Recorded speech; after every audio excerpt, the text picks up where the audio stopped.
यार इन्नी मशहूर खड़ी गया कोई ऐसा बाबा दस जेड़ा लग सकते ओए यार मैं एक बाबे ने जानना वो ना बाईपास नहीं है उधर मोड़ कौन रहता है उनका नाम बाईपास मोड़ ते रहता है ओ ना वो भी रन्ना तो बड़ा बाबा ठमकी है। अच्छा आज आप उनके को चलिए ठीक है रिश्का कराना यार वो चंगा हिसाब भी करते हैं। अच्छा ठीक तेरी उड़े से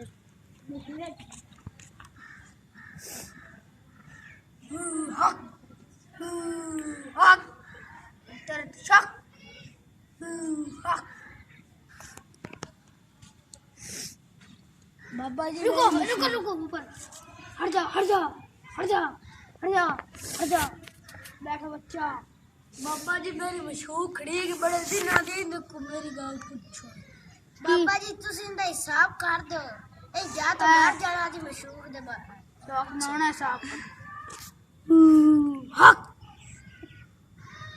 तेरी मशहूर की बाबा होता चुप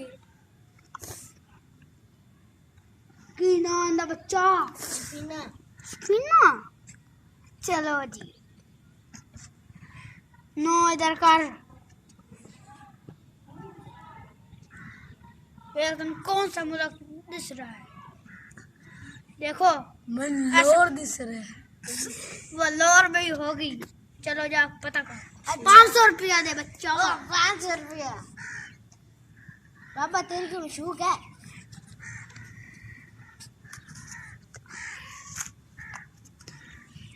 एगा बाबा ठीक है बच्चा जाओ जाओ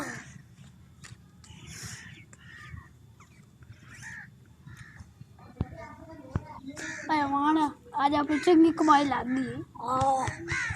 गई सामी आपको दादी पानी पानी ठीक है मैं तो कुछ वखीजा नहीं तू बड़ा क्या क्यों मैं उनके गड्ढा तो डर गया सू यार तू सानू आखिया मैंने चेता ही नहीं ठीक है आपा हाँ यार चली उनके लगा आज मुड़ कमाई करा बड़ा दे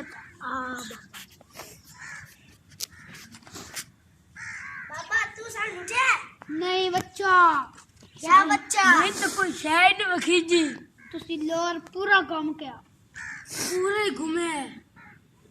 मैंने इतना पता तुझे अद्धा काम किया बिना नहीं लब्बी आज तेरे ते जिंदा काट दे दोबारा चक्कर आया बच्चा आप के काट उना पैसा रे वापस बोल की दस रहा हूं तो मैं मुर्गा दे सरे ओए मुलाके दस रहा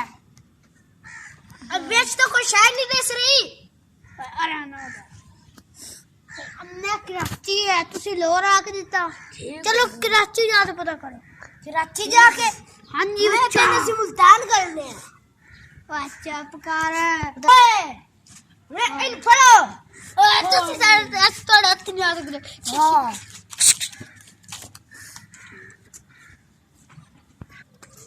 और किधर भाग गया पता नहीं कहां किधर गए फिर गुम हो गए